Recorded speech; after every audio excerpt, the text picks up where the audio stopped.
एक और बिजी दिन के बाद सिमरन ने मैनेज कर लिया था कि वो अपने चेहरे पर एक स्माइल के साथ अपने ऑफिस से बाहर निकली। क्या तुम्हें काफी देर मेरा वेट करना पड़ा? सिमरन ने उस औरत से पूछा जो इस समय उसके रास्ते में खड़ी हुई थी, जबकि वो शिफाली और दिलीप ऑलरेडी पार्किंग लॉट में पहुंच चुके थे। तुम मुझे यहाँ पर एक्सपेक्ट कर रही थी? रुक्मणी ने कहा। इसके बाद वो आगे कहने लगी, तो वो तुम हो जिसने उन लोगों को मेरा पीछा करने के लिए कहा है। ऐसा कहते हुए रुक्मणी की आवाज काफी तेज हो गई थी।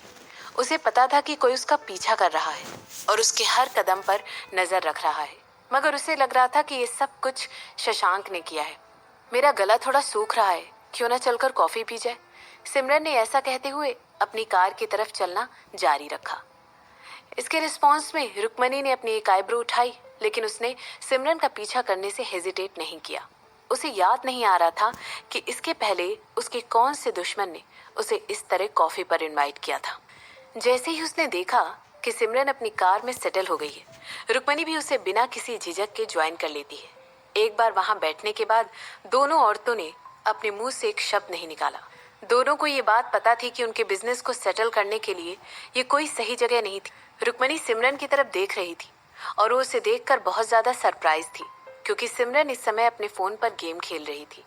क्या ये औरत कुछ ज्यादा ही खाली नहीं है? रुक्मणी को ये सोचने में काफी परेशानी हो रही थी कि लास्ट टाइम कब उसने इस तरह रिलैक्स होकर इतना खाली समय बिताया था कि अपने फोन पर आराम से गेम खेल सके। कभी भी नहीं।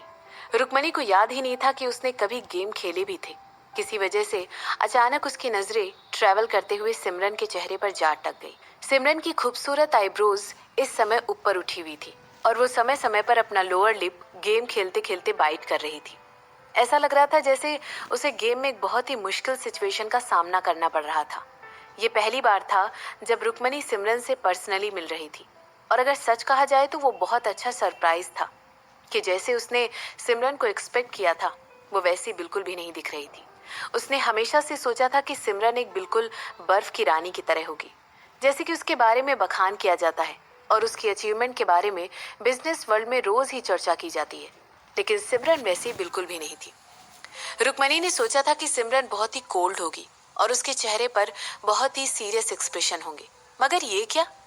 रुक्मणी ने हमेशा से ये सोचा था कि कोल्ड और सीरियस एक्सप्रेशन ही वो तरीका है जिससे बिजनेस वर्ल्ड के सारे बिजनेसमैन उसे सीरियस लेते हैं। हालांकि सिमरन को देखने पर तो ऐसा बिल्कुल नजर नहीं आ रहा था। वो इस समय बहुत ही ज्यादा रिलैक्स दिख रही थी। इसकी वजह से कई लोग उसे अंडर एस्टिमेट कर सकते थे और सोच सकते थे कि वो एक कमजोर औरत है। इसके बाद रुक्मणी तुरंत सोचने लगी कि अगर यही वो तरीका था जिसकी वजह से सिमरन अपनी हर जंग जीती थी और लोगों को ये दिखाने पर मजबूर करती थी कि वो उसकी कैपेबिलिटीज को अंडर एस्टिमेट करके उसे गलत समझते थे, तो ये तरीका काफी अलग था।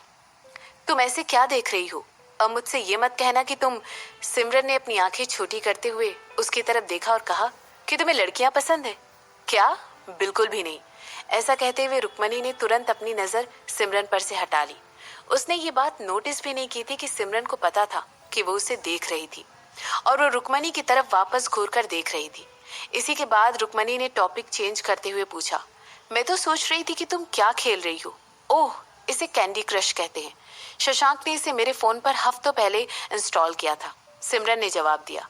इसके बाद वो आगे कहने लगी, उसने सोचा था कि मुझे वो गेम इसलिए पसंद आएगा क्योंकि इसमें चमकदार पत्थर हैं। रुक्मणी वहां पर बैठकर सिमरन की बातों पर सिर हिला रही थी।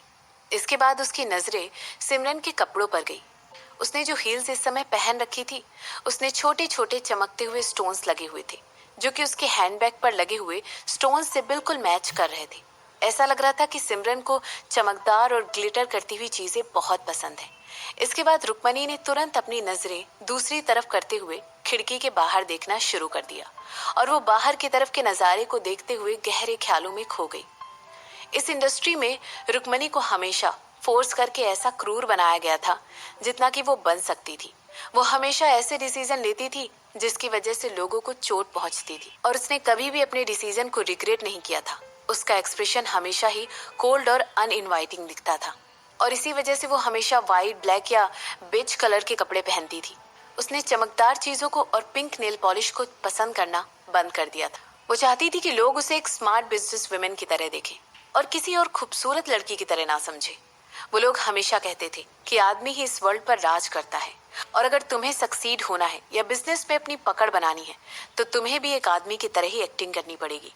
लेकिन सिमरन तो ऐसी बिल्कुल भी नहीं थी। उसकी लिपस्टिक रेड कलर की थी, इतनी ज्यादा लाल कि वो रुक्मणी को जरा भी पसंद नहीं आ रही थी। उसकी नेल पॉलिश हल्की पिंक कलर की थी और उसने इस समय रेड कलर का सूट पहना हुआ था।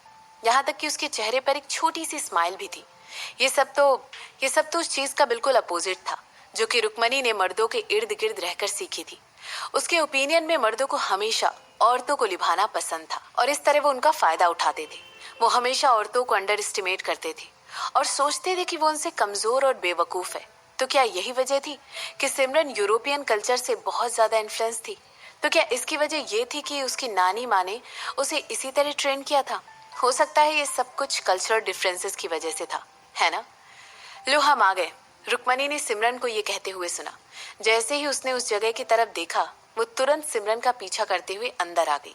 अगर उसे ठीक ठीक याद था, वो पहले एक छोटी सी पेस्ट्री शॉप हुआ करती थी, लेकिन अब वो बहुत ज्यादा बदल गई थी। वो छोटी सी पेस्ट्री शॉप अब ऐसे बन गई थी जिसका एम्बियंस बहुत ही पीसफुल और खुश मिजाज था। फिलहाल इनके पास हमारे लिए यही जगह है। इसका कंस्ट्रक्शन अभी तक पूरा नहीं हुआ है, तो तुम यहाँ पर बैकग्राउंड में थोड़ा सा शोर एक्सपेक्ट कर सकती हो। ऐसा कहते हुए सिमरन एक जगह पर चली गई जिसकी पैनल सीट थी और वहां पर एक बहुत ही एलिगेंट महागनी की टेबल लगी हुई थी। रुक्मणी सिमरन के ठीक सामने बैठी हुई थी और देख रही थी कि सिमरन ऑर्डर प्लेस कर रही है। डोनट्स, ये पूरे उदयपुर की सबसे बेस्ट पेस्ट्री शॉप है, सिमरन ने अपनी बात को एग्जेगरेट करते हुए कहा। इसके बाद वो आगे कहने लगी, कुछ ऑर्डर करो, मेरी तरफ से तुम्हें ट्रीट है। तुम्हें अपने आप को इन सब चीजों में समय समय पर इंडल्ज करना चाहिए मिस राजवंशी। मैं वही लूंगी जो इन्होंने ऑर्डर किया है। ऐसा कहते हुए रुक्मणी ने अटेंडेंट को बताया और सिमरन की तरफ देखकर कहने लगी, मुझे समझ नहीं आ रहा है कि तुम मुझे यहाँ पर क्यों लेकर आई हो, मगर मैं इस बात को जानना चाहती हूँ कि तुम और तुम्हारे हस्बैंड दोनों मेरे साथ ऐसा क्यों कर रहे हैं। आह, पहले मुझे थोड़ा सा खा लेने दो, सिमरन ने कहा। इसके बाद वो आगे कहने लगी, जब भी मैं भूखी होती हूँ मैं चीजें भूल जाती हूँ। मेरे साथ इस तरह खेल खेलना बंद करो, रुक्मणी ने बहुत ही सीरियस एक्सप्रेशन के साथ कहा। पता नहीं किस वजह से, लेकिन सिमरन का मुस्कुराता हुआ चेहरा और उसकी आंखों की खुशी का रुख बौखला रहे थे और थोड़ा सा कंफ्यूज भी कर रहे थे। सिमरन उसके साथ इतना दोस्ताना बर्ताव क्यों कर रही थी? क्या वाकई में ये औरत सीरियस थी? बहुत इम्पेशेंट हो तुम, सिमरन ने सिर हिलाते हुए कहा और इसके बाद अपनी नजरें अटेंडेंट की तरफ कर ली जो कि उसके डोनट्स को लेकर आ रहा था। इसके बाद वो आगे कहने लगी, तुमने मुझे किसी भी तरह से नाराज नहीं किया है। ऐसा कहते हुए सिमरन ने उसे इन्फॉर्म किया और सीधे रुक्मणी की आंखों में देखते हुए सीरियस हो गई। तो फिर तुम यहाँ पर मुझे आकर बर्बाद क्यों करना चाहती हो? रुक्मणी ने पूछा। मैं तुम्हें बर्बाद करने की कोशिश नहीं कर रही हूँ। ऐसा कहते हुए सिमरन ने रुक्मणी को देखकर एक बार और स्माइल दिखाई और खुशी से एक कॉफी का कप एक्सपेक्ट कर लिया, जबकि उसकी आंखें अभी भी उस डोनट की तरफ लगी हुई थी जिसके ऊपर गोल्ड लीफ लगी हुई थी। इसके बाद वो आगे कहने लगी, मैं ट्राई नहीं कर रही हूँ, मैं ऐसा कर रही हूँ, मैं तुम्हें बर्बाद कर रही हूँ। इन दोनों में एक फर्क है ना? ऐसा कहते हुए सिमरन ने अपनी कॉफी के कप से एक घूंट भरा और उसकी आंखें रुक्मणी का मजाक उड़ाते हुए बुरी तरह उसे घूर रही थी।